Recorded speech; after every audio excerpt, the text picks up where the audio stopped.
अस्तित्व नहीं है। गीता ऐसा मनोविज्ञान है जो इशारा आगे के लिए करता है, लेकिन इशारा आगे की स्थिति नहीं है। गीता तो मनोविज्ञान ही है, लेकिन आत्मा की तरफ, अध्यात्म की तरफ, परम अस्तित्व की तरफ उस मनोविज्ञान से इशारे गए हैं, लेकिन अध्यात्म नहीं है। मील का पत्थर है, तीर का निशान बना है, मंजिल की तरफ इशारा है, लेकिन मील का पत्थर ही, वो मंजिल नहीं है। कोई भी शास्त्र अध्यात्म नहीं है। हां, ऐसे शास्त्र हैं जो अध्यात्म की तरफ इशारे हैं, लेकिन सब इशारे मनोवैज्ञानिक हैं, इशारे अध्यात्म नहीं है। अध्यात्म तो वो है जो इशारे को पाके उपलब्ध होगा, और वैसे अध्यात्म की कोई अभिव्यक्ति संभव नहीं है, आंशिक भी संभव नहीं है। उसका प्रतिफलन भी संभव नहीं है।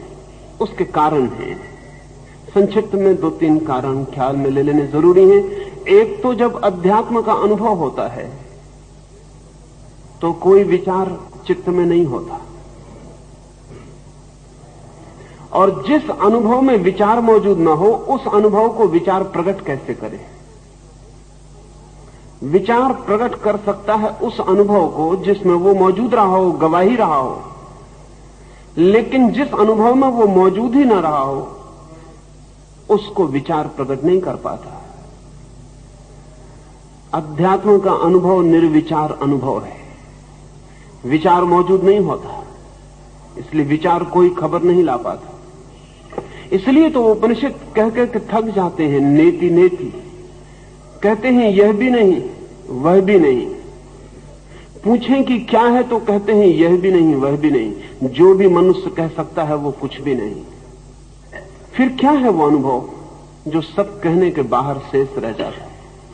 बुद्ध तो कुछ 11 प्रश्नों के लिए पूछने की मनाही कर दिए थे कि इनको पूछना ही मत, क्योंकि उनको तुम पूछोगे तो खतरे हैं। अगर मैं उत्तर न दूं तो कठोर मालूम पड़ूंगा तुम्हारे प्रति, और अगर उत्तर दूं तो सत्य के साथ अन्याय होगा, क्योंकि इन प्रश्नों का उत्तर नहीं दिया जा सकता। इसलिए पूछना ही मत, मुझे मुश्किल में मत डालना। तो जिस गांव में बुद्ध जाते खबर कर दी जाती कि 11 सवाल कोई भी न पूछे। वो 11 सवाल अध्यात्म के सवाल है। लाओत्से पर जब लोगों ने जोर डाला कि वो अपने अनुभव लिख दे, तो उसने कहा मुझे मुश्किल में मत डालो, क्योंकि जो मैं लिखूंगा वो मेरा अनुभव नहीं होगा, और जो मेरा अनुभव है, जो मैं लिखना चाहता हूं, उसे लिखने का कोई उपाय नहीं। फिर भी दबाव में, मित्रों के आग्रह में, परिजनों के दबाव में नहीं माने लोग, तो उसने अपनी किताब लिखी। लेकिन किताब के पहले ही लिखा कि जो कहा जा सकता है वो सत्य नहीं है, और सत्य वही है जो नहीं कहा जा सकता है। इस शर्त को ध्यान में रखकर मेरी किताब पढ़ना। दुनिया में जिनका भी आध्यात्मिक अनुभव है, उनका ये भी अनुभव है कि वो प्रकट करने जैसा नहीं, वो प्रकट नहीं हो सकता। वे निरंतर फकीर उसे गूंगे का गुड़ कहते रहे। ऐसा नहीं कि गूंगा नहीं जान लेता कि गुड़ का स्वाद कैसा है, बिल्कुल जान लेता है, लेकिन गूंगा उस स्वाद को कह नहीं पाता। आप सोचते होंगे आप कह पाते, तो बड़ी गलती में। आप भी गुड़ के स्वाद को अब तक कह नहीं पाए। गूंगा ही नहीं कह पाया, बोलने वाले भी नहीं कह पाए। और अगर मैं जिद करूं कि समझाइए कैसा होता है स्वाद, तो ज्यादा से ज्यादा गुड़ आप मेरे हाथ में दे सकते हैं कि चखिए, इसके अतिरिक्त और कोई उपाय नहीं। लेकिन गुड़ तो हाथ में दिया जा सकता, अध्यात्म हाथ में भी नहीं दिया जा सकता कि चखिए। दुनिया का कोई शास्त्र आध्यात्मिक नहीं है। हां, दुनिया में ऐसे शास्त्र हैं जिनके इशारे अध्यात्म की तरफ हैं, गीता भी उनमें से एक है, लेकिन वे इशारे मन के भीतर हैं, मन के पार दिखाने वाले हैं, लेकिन मन के भीतर है। और उनका विज्ञान तो मनोविज्ञान है, उनका आधार तो मनोविज्ञान है। शास्त्र की ऊंची से ऊंचाई मनस है। शब्द की ऊंची से ऊंची संभावना मनस है। अभिव्यक्ति की आखिरी सीमा मनस है। जहां तक मन है वहां तक प्रकट हो सकता है, जहां मन नहीं है वहां सब अप्रगट रह जाता है।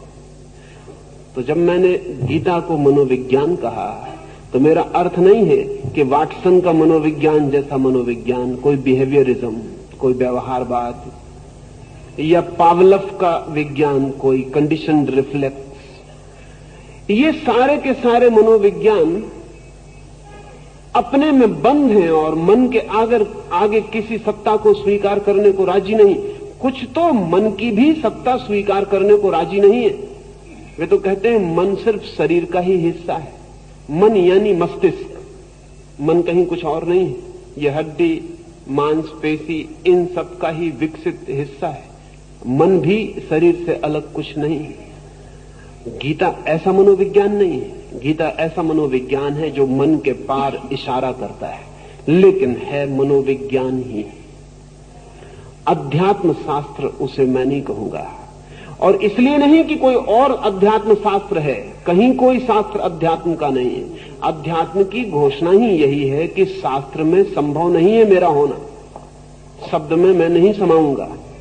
कोई सीमा बुद्धि की रेखा में नहीं मुझे बांधा जा सकता, जो सब सीमाओं को अतिक्रमण कर जाता है और सब शब्दों को व्यर्थ कर जाता है और सब अभिव्यक्तियों को शून्य कर जाता है।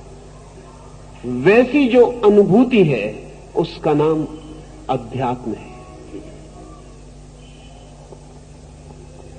आचार्य जी, ऐसा मनुवचन है सही कि जहां आतताई को मारने के लिए उन्होंने निर्देश किया है, आततायिनम आयांतम अन्यादेव अविचारतः। शास्त्रज्ञ तो है ऐसी, और अर्जुन ये भी जानता है कि दुर्योधन आदि सब आतताई हैं, और तब भी उनको मारने से उसका जी हिचकिचाता है। कोई कारण इसका? एक तो मनु जो कहते हैं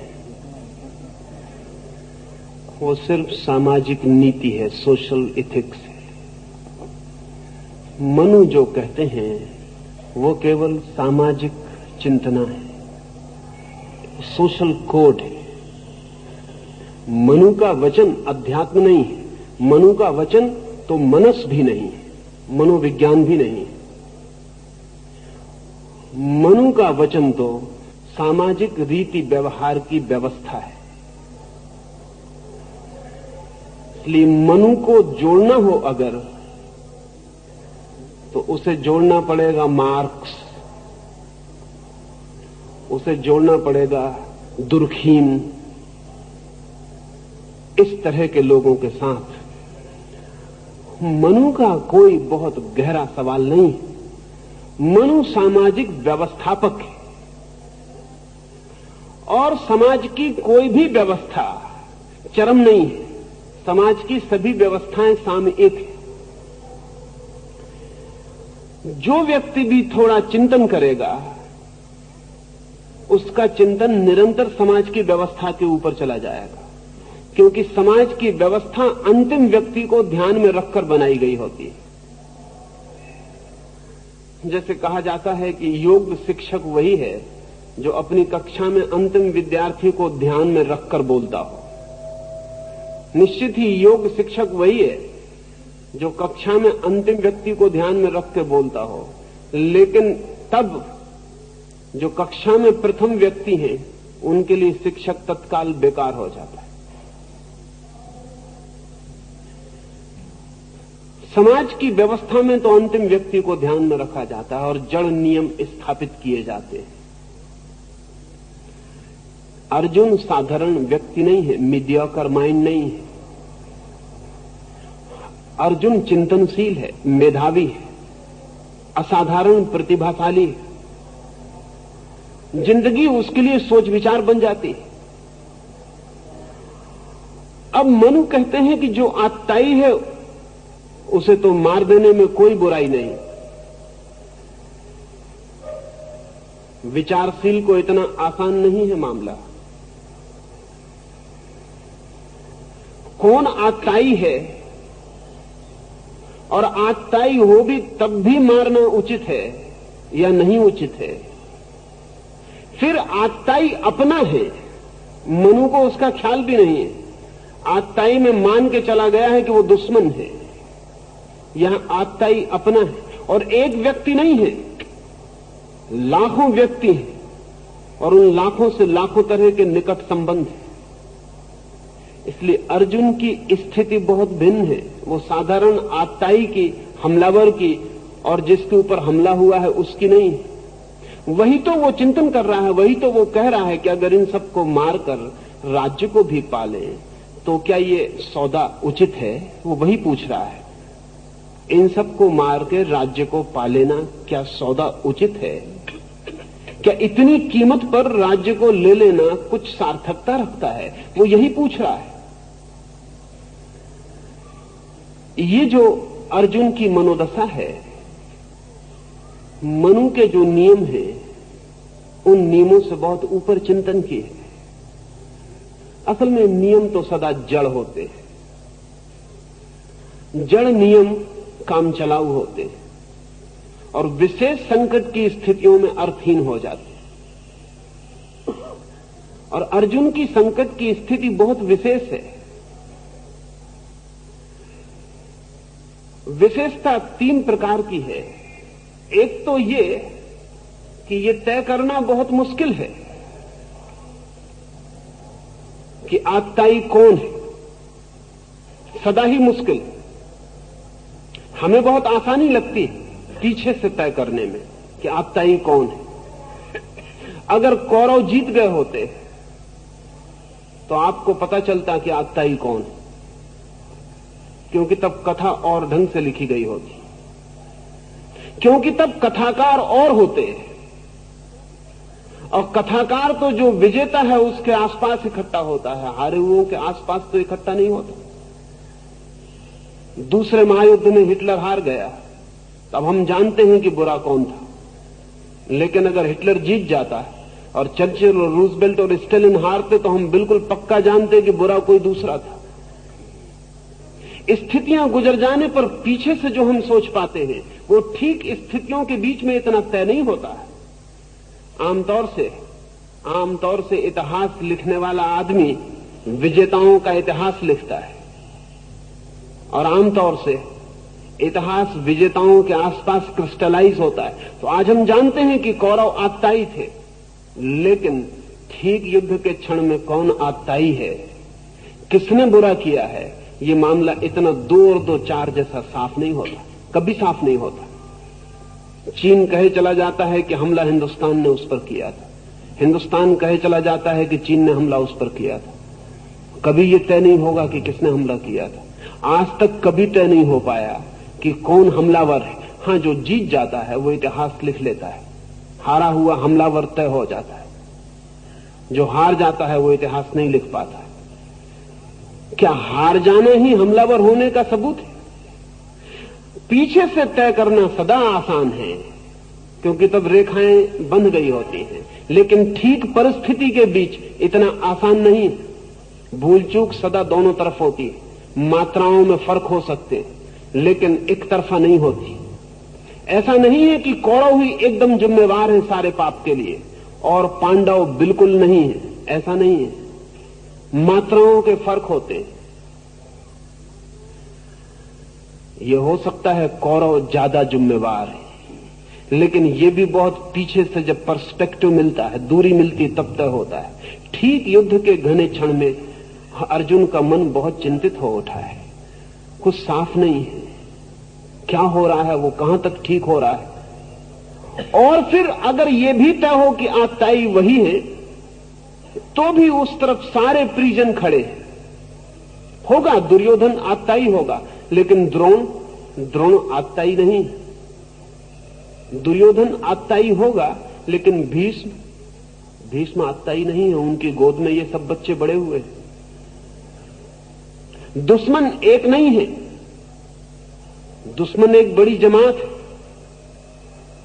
उस जमात में तय करना कठिन है। यही चिंता का कारण है। मनु जो नियम बना रहे हैं वो बहुत साधारण है, साधारणतया उपयोगी है, लेकिन इस विशेष स्थिति में मनु काम नहीं करेंगे।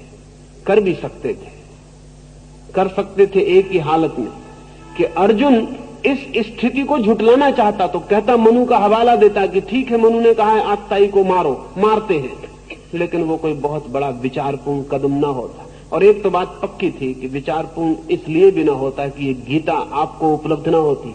वो गीता उपलब्ध हो सकी है वो अर्जुन के मंथन से, मनन से, उसके विचारना से, उसकी जिज्ञासा से। चीजों को सीधा स्वीकार कर लिया होता तो ठीक था, युद्ध होता, कोई जीतता कोई हारता।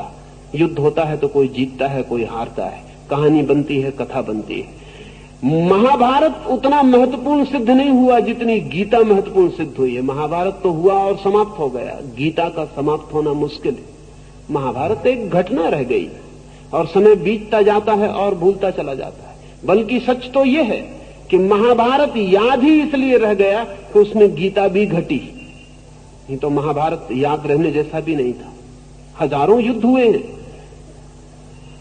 आदमी ने 3000 साल में 14,000 युद्ध किए, लेकिन युद्ध ठीक है, एक छोटा सा फुटनोट बन जाता है इतिहास में। लेकिन युद्ध से भी बड़ी घटना गीता बन गई। वो महाभारत का जो युद्ध था उससे भी महत्वपूर्ण घटना गीता बन गई। आज अगर महाभारत याद है तो गीता के कारण याद है, गीता महाभारत के कारण याद नहीं है। और इसलिए यह भी आपसे कहना चाहूंगा, इस जगत में घटनाओं का मूल्य नहीं, इस जगत में विचारणाओं का मूल्य है। इस जगत में इवेंट्स, घटनाएं घटते हैं और राख हो जाते हैं, और विचार शाश्वत यात्रा पर निकल जाते हैं। घटनाएं मर जाती हैं, उन घटनाओं के बीच अगर किसी विचार का, किसी आत्मवान विचार का जन्म हुआ तो वो अनंत की यात्रा पर निकल जाता है। महाभारत नहीं है, ना भी हुआ हो तो क्या फर्क पड़ता है, लेकिन गीता न हुई हो तो बहुत फर्क पड़ता है। महाभारत एक छोटी सी घटना हो गई और जैसे समय आगे बढ़ता जाएगा छोटी होती जाएगी। एक परिवार के भाइयों का, चचेरे भाइयों का झगड़ा था, हो गया, निपट गया, उनकी बात थी, समाप्त हो गई। लेकिन गीता रोज रोज महत्वपूर्ण होती चली गई। ये हो सकी महत्वपूर्ण इसलिए कि अर्जुन के पास मनु को मान लेने जैसी साधारण बुद्धि नहीं थी। अर्जुन के पास एक प्रतिभा थी जो पूछती, जो संकट में सवाल उठाती। आमतौर से संकट में सवाल उठाना बहुत कठिन है, घर में बैठ के गीता पढ़ना और सवाल उठाना बहुत आसान है। अर्जुन की स्थिति में सवाल उठाना बहुत जोखिम से भरा काम है। वो स्थिति सवाल की नहीं है, वो स्थिति कोई ब्रह्म जिज्ञासा की नहीं है, वो स्थिति कोई गुरु शिष्य वृक्ष के नीचे बैठकर चिंतन मनन करें इसकी नहीं है। युद्ध द्वार पर खड़ा है, हुंकारें हो गई हैं, शंख बज गए हैं, और इस क्षण में उस आदमी के मन में कंपन है।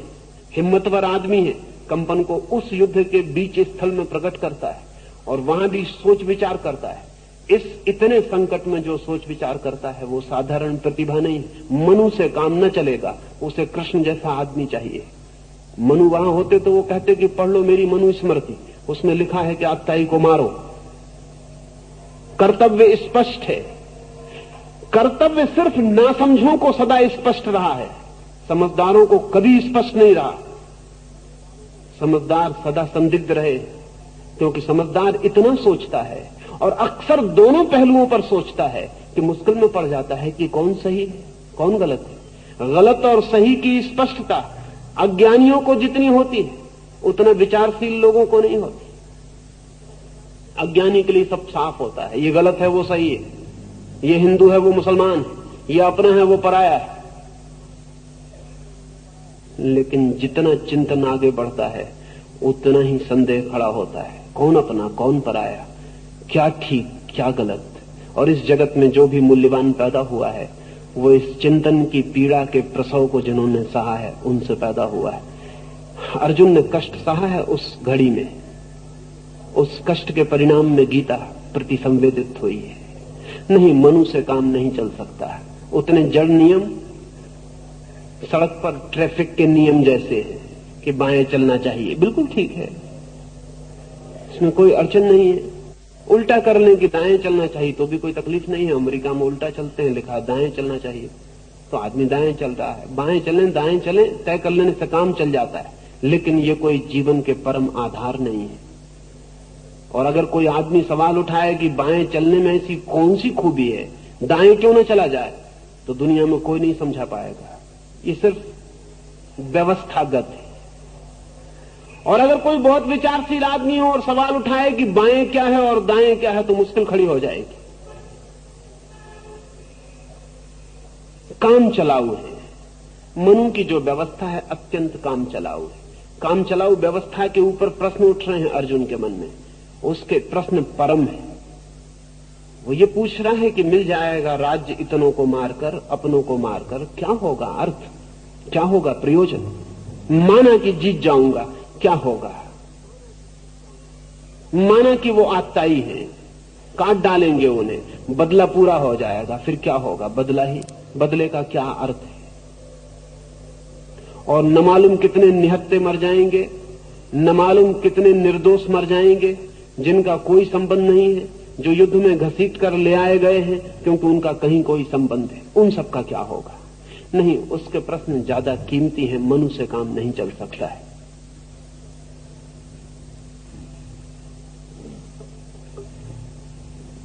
तस्मान्नार्हा वयं हन्तुम् धार्तराष्ट्रान् स्वबान्धवान् स्वजनं हि कथं हत्वा सुखिन स्याम माधव यद्यपि न पश्यन्ति लोभोपहत चेतसः कुलक्षयकृतं दोषम् मित्रदोहे च पातकम्। इसलिए अपने बंधु दुर्योधन आदि को हम मारना नहीं चाहते। हे माधव, हम आत्मियों को मारकर कैसे सुखी होंगे? यद्यपि ये लोग लोभ से चित्तवृत्ति के नष्ट होने के कारण कुल नाश से होने वाले दोष का और विश्वासघात जन्य पाप का विचार नहीं करते। अर्जुन कह रहा है कि वे विचारहीन हैं, हम भी विचारहीन होकर जो करेंगे वो कैसे शुभ होगा। माना कि वे गलत हैं, लेकिन गलत के प्रत्युत्तर में हम भी गलत करेंगे तो क्या वो ठीक होगा? क्या एक गलत का प्रत्युत्तर दूसरे गलत से दिए जाने पर सही का निर्माण करता है? वो ये पूछ रहा है कि भूल है उनकी तो हम भी भूल करेंगे तो दो भूलें मिलकर ठीक हो जाती हैं कि दुगनी हो जाती? माना कि उनका चित्त भ्रमित हो गया, माना कि उनकी बुद्धि नष्ट हुई है, तो क्या हम भी अपनी बुद्धि नष्ट कर लें? और जो मिलेगा क्या वो इस योग्य है? क्या उसकी इतनी उपादेयता है?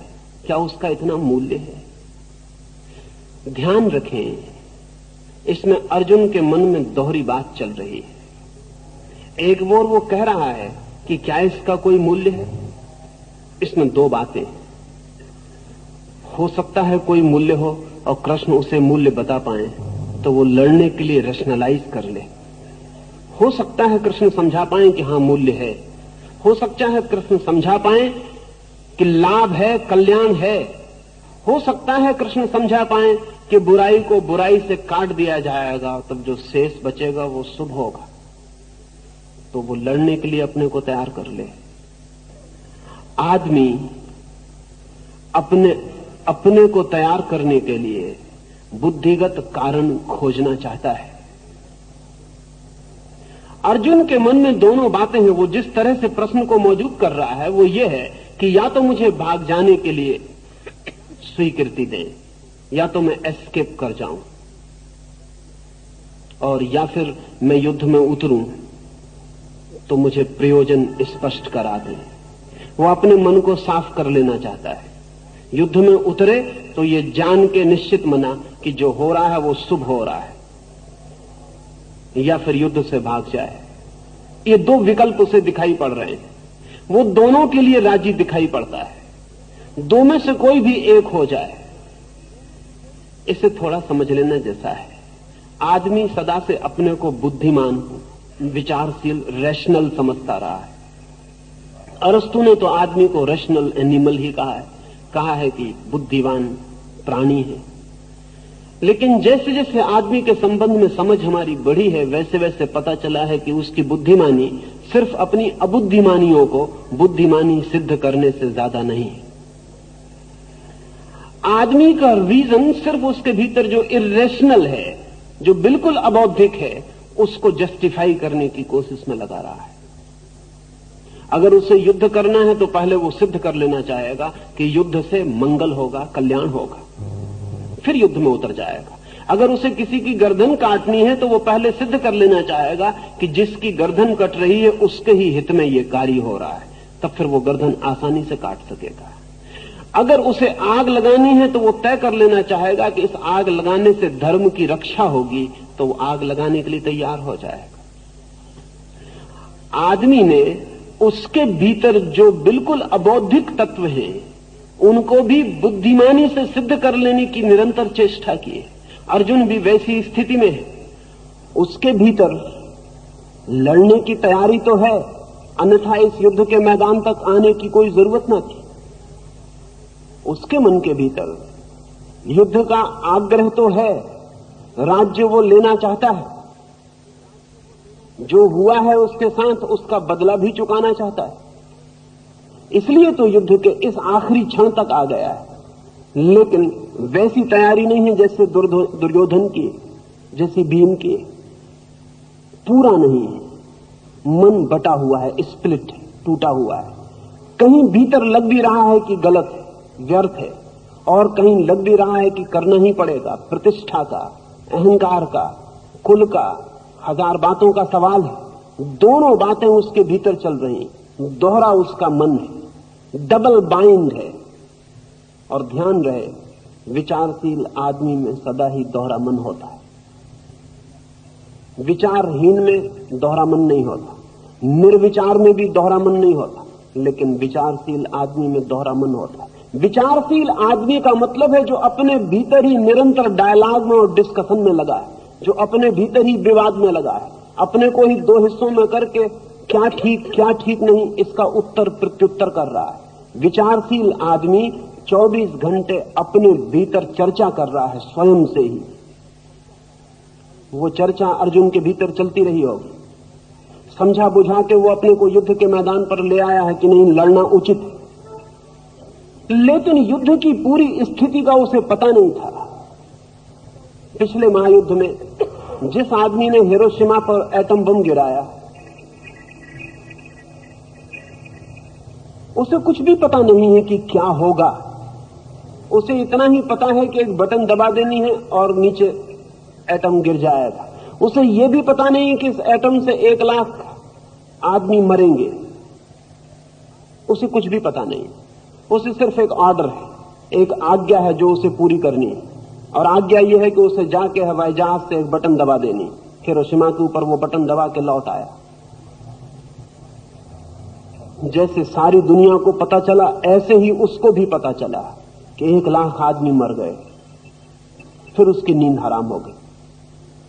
फिर वो आदमी रात दिन लाखों मुर्दे देखने लगा। उसके प्राण थरथराने लगे, कपने लगे, उसके हाथ पैर में कंपन होने लगा। फिर तो अंततः उसने हमले करने शुरू कर दिए अपने पर। नाड़ी काट डाली एक दिन, सिर पर हथौड़ी मार ली, फिर तो उसे पागलखाने में रखना पड़ा। फिर तो उसने दूसरों पर भी हमले शुरू कर दिए, फिर तो उसे जंजीरों में रखना पड़ा। उसकी नींद बिल्कुल चली गई। और वो आदमी एक ही अपराध की ग्लानि से भर गया, या गिल्ट एक ही उसको पकड़ गई कि मैंने लाख आदमी मारे। लेकिन उसे कोई पता नहीं था। अब जो हमारी जो युद्ध की व्यवस्था है बिल्कुल इनह्यूमन है। अब उसमें पता नहीं चलता, मारने वाले को भी पता नहीं चलता कि वो लाख आदमियों की मौत का बटन दबा रहा। लेकिन महाभारत में स्थिति और थी, सब चीजें सामने थी। ह्यूमन युद्ध सीधा मानवीय था, आमने सामने सब खड़े थे। अर्जुन देख सकता था रथ पे खड़ा होकर कि क्या होगा परिणाम। उसे दिखाई पड़ने लगा, इनमें फला मित्र है, वो मरेगा, उसके छोटे बच्चे हैं घर पर। ध्यान रहे, युद्ध अब जो है वो इनह्यूमन हो गया, अमानवीय हो गया, इसलिए अब बड़ा खतरा है, क्योंकि लड़ने वाले को भी साफ पता नहीं चलता कि क्या होगा। जो हो रहा है बिल्कुल अंधेरे में हो रहा है, और जो आदमी तय करते हैं उसको, उनके पास भी फिगर होते हैं, आदमी नहीं होते, आंकड़े होते हैं। उनके पास होता है 1 लाख आदमी मरेंगे, 1 लाख आदमी मरेंगे, ये सुन के कुछ भी पता नहीं चलता।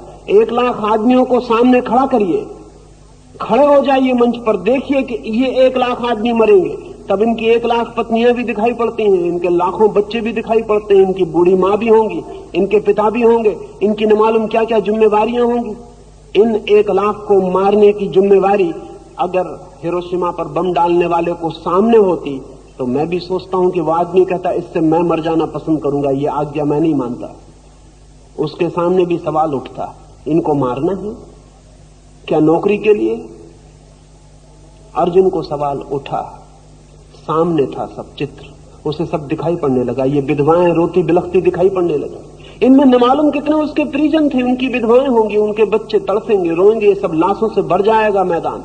ये इतना साफ उसे दिखाई पड़ा कि अपने को समझा बुझा के लाया था कि लड़ना उचित है, वो सब डमाडोल हो गया। उसके दूसरे मन ने कहना शुरू किया कि तू क्या करने जा रहा है, ये तो पाप होगा, इससे बड़ा पाप और क्या हो सकता है। और इसलिए कि राज्य मिल जाए, और इसलिए कि धन मिल जाए, और इसलिए कि थोड़ा सुख मिल जाए, इन सबको मारने की तेरी तैयारी है। निश्चित ही वो विचारशील आदमी रहा होगा, उसके मन ने इंकार करना शुरू कर दिया। लेकिन इंकार में दूसरा मन भीतर बैठा हुआ है, और वो दूसरा मन भी बोल रहा है कि अगर कोई रेशनलाइजेशन मिल जाए, अगर मिल जाए कि नहीं, इसमें कोई हर्ज नहीं है, ये उचित है, बिल्कुल ये औचित्य मालूम पड़ जाए तो वो अपने को इकट्ठा कर ले, एकजुट कर ले, युद्ध में उतर जाए।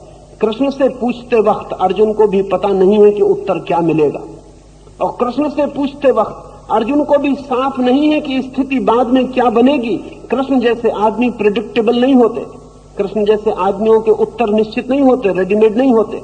कृष्ण जैसे आदमी के साथ पक्का नहीं है कि वो क्या कहेंगे, लेकिन अर्जुन के साथ पक्का है कि वो 2 बातें चाह रहा है। या तो ये सिद्ध हो जाए कि ये युद्ध उचित है, नीति सम्मत है, धार्मिक है, लाभ होगा, कल्याण होगा, श्रेयस मिलेगा, इस लोक में परलोक में सुख मिलेगा, तो वो युद्ध में कूद जाए। और अगर ये सिद्ध हो जाए कि नहीं हो सकता तो युद्ध से भाग जाए। उसके सामने 2 विकल्प स्पष्ट है, और उन दोनों के बीच उसका मन डोल रहा है, और दोनों के बीच उसके भीतर मन का बटाव है। लड़ना भी चाहता है, अगर उसका मन लड़ना ही ना चाहता हो तो कृष्ण से पूछने की कोई भी जरूरत नहीं। अभी मैं एक गांव में था, एक युवक मेरे पास आए और उन्होंने मुझसे पूछा कि मैं संन्यास लेना चाहता हूं, आपकी क्या सलाह है? मैंने कहा जब तक मेरी सलाह की जरूरत हो तब तक तुम संन्यास मत लेना, क्योंकि संन्यास कोई ऐसी बात नहीं कि मेरी सलाह से लिया जा सके। जिस दिन तुम्हें ऐसा लगे कि सारी दुनिया भी कहे कि संन्यास मत लो, तब भी तुम्हें लेने जैसा लगे, तभी तुम लेना, तो ही संन्यास के फूल में आनंद की सुगंध आ सकेगी, अन्यथा नहीं आ सकेगी। वो अर्जुन सलाह नहीं मानता। अगर उसको साफ एक मन हो जाता कि गलत है, चला गया होता, उसने कृष्ण से कहा होता कि संभालो इस रथ को, ले जाओ इन घोड़ों को जहां ले जाना, और जो करना हो करो, मैं जाता हूं। और कृष्ण कहते कि मैं कोई सलाह देता हूं, तो वो कहता कि बिना मांगी सलाह न दुनिया में कभी मानी गई न मानी जाती, अपनी सलाह अपने पास रखें। नहीं, लेकिन वो सलाह मांग रहा है, सलाह मांग रहा है, वही बता रहा है कि उसका दोहरा मन है। अभी उसको भी भरोसा है कि कोई सलाह मिल जाए तो युद्ध कर ले, ये भरोसा है उसके भीतर, इसलिए कृष्ण से पूछ रहा है। अगर ये भी पक्का होता कि युद्ध करना उचित है, तब कृष्ण से कोई सलाह लेने की जरूरत न थी, युद्ध की सब तैयारी हो गई। अर्जुन डमाडोल है, अर्जुन बटा है, इसलिए वो सारे सवाल उठा रहा है। उसके सवाल महत्वपूर्ण हैं, और जो आदमी भी थोड़ा विचार करते हैं उन सब की जिंदगी में ऐसे सवाल रोज ही उठते हैं।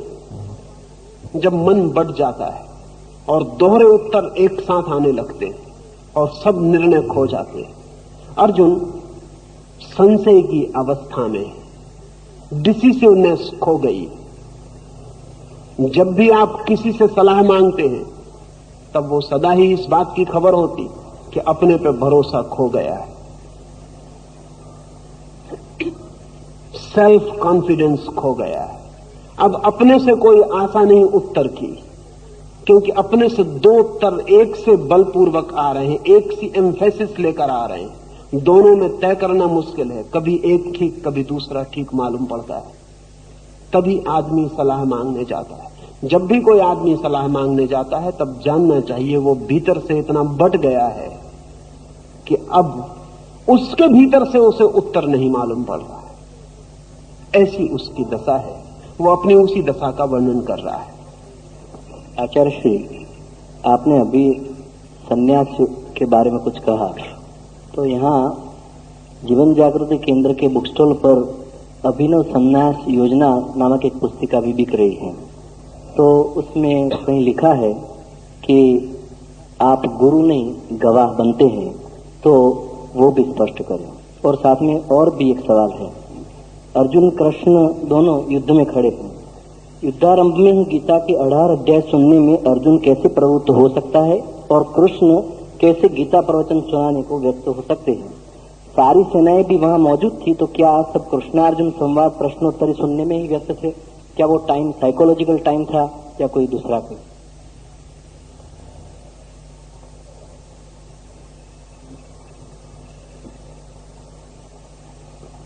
कृष्ण से इतनी लंबी चर्चा निश्चित ही प्रश्नवाची,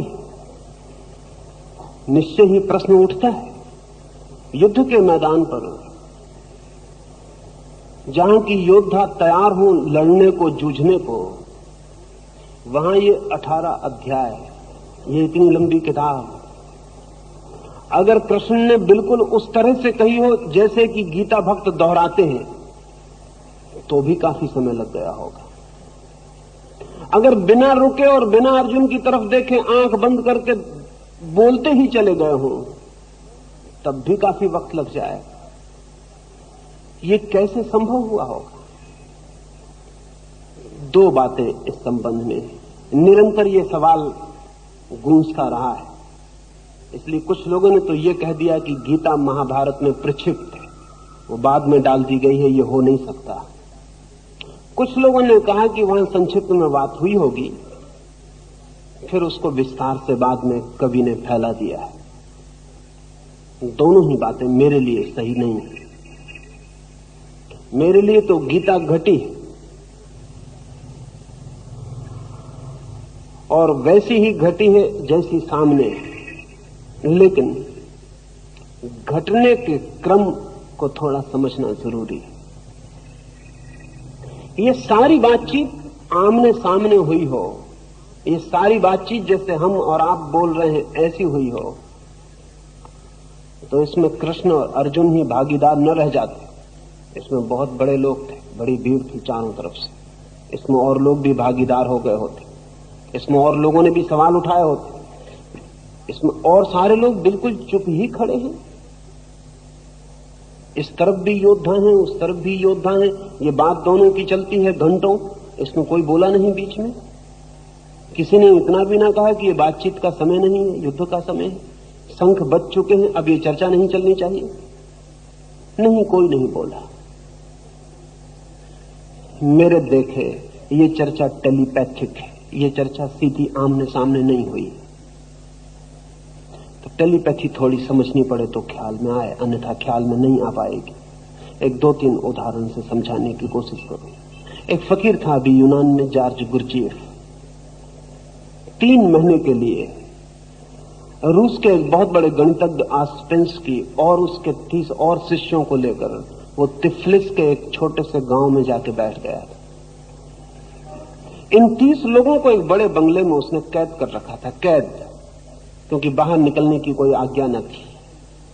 और इन 30 लोगों को कहा था कि कोई एक शब्द 3 महीने बोलेगा नहीं। न केवल शब्द नहीं बोलेगा, इशारे से भी नहीं बोलेगा, आंख से भी नहीं बोलेगा, हाथ से भी नहीं बोलेगा। कहा था कि ये 30 लोग जो इस मकान में रहेंगे 3 महीने, प्रत्येक को ऐसे रहना है जैसे वो अकेला ही हो, कोई दूसरा मौजूद ही नहीं है, दूसरे को रिकॉग्नाइज भी नहीं करना है, आंख से भी इशारे से भी दूसरा आर पार होता निकल जाए तो देखना भी नहीं। और गुरजीएफ ने कहा कि जिसको भी मैं पकड़ लूंगा जरा सा इशारा करते हुए भी, दूसरे को स्वीकार करते हुए भी पकड़ लूंगा कि दूसरा निकल रहा था और तुम बच के निकले, तो भी मैं बाहर कर दूंगा, क्योंकि तुमने दूसरे को स्वीकार कर लिया कि दूसरा यहां है, बातचीत हो गई, तुम बच के निकले। इशारा हो गया। 15 दिन में 27 आदमी बाहर कर दिए गए। बड़ा मुश्किल मामला था।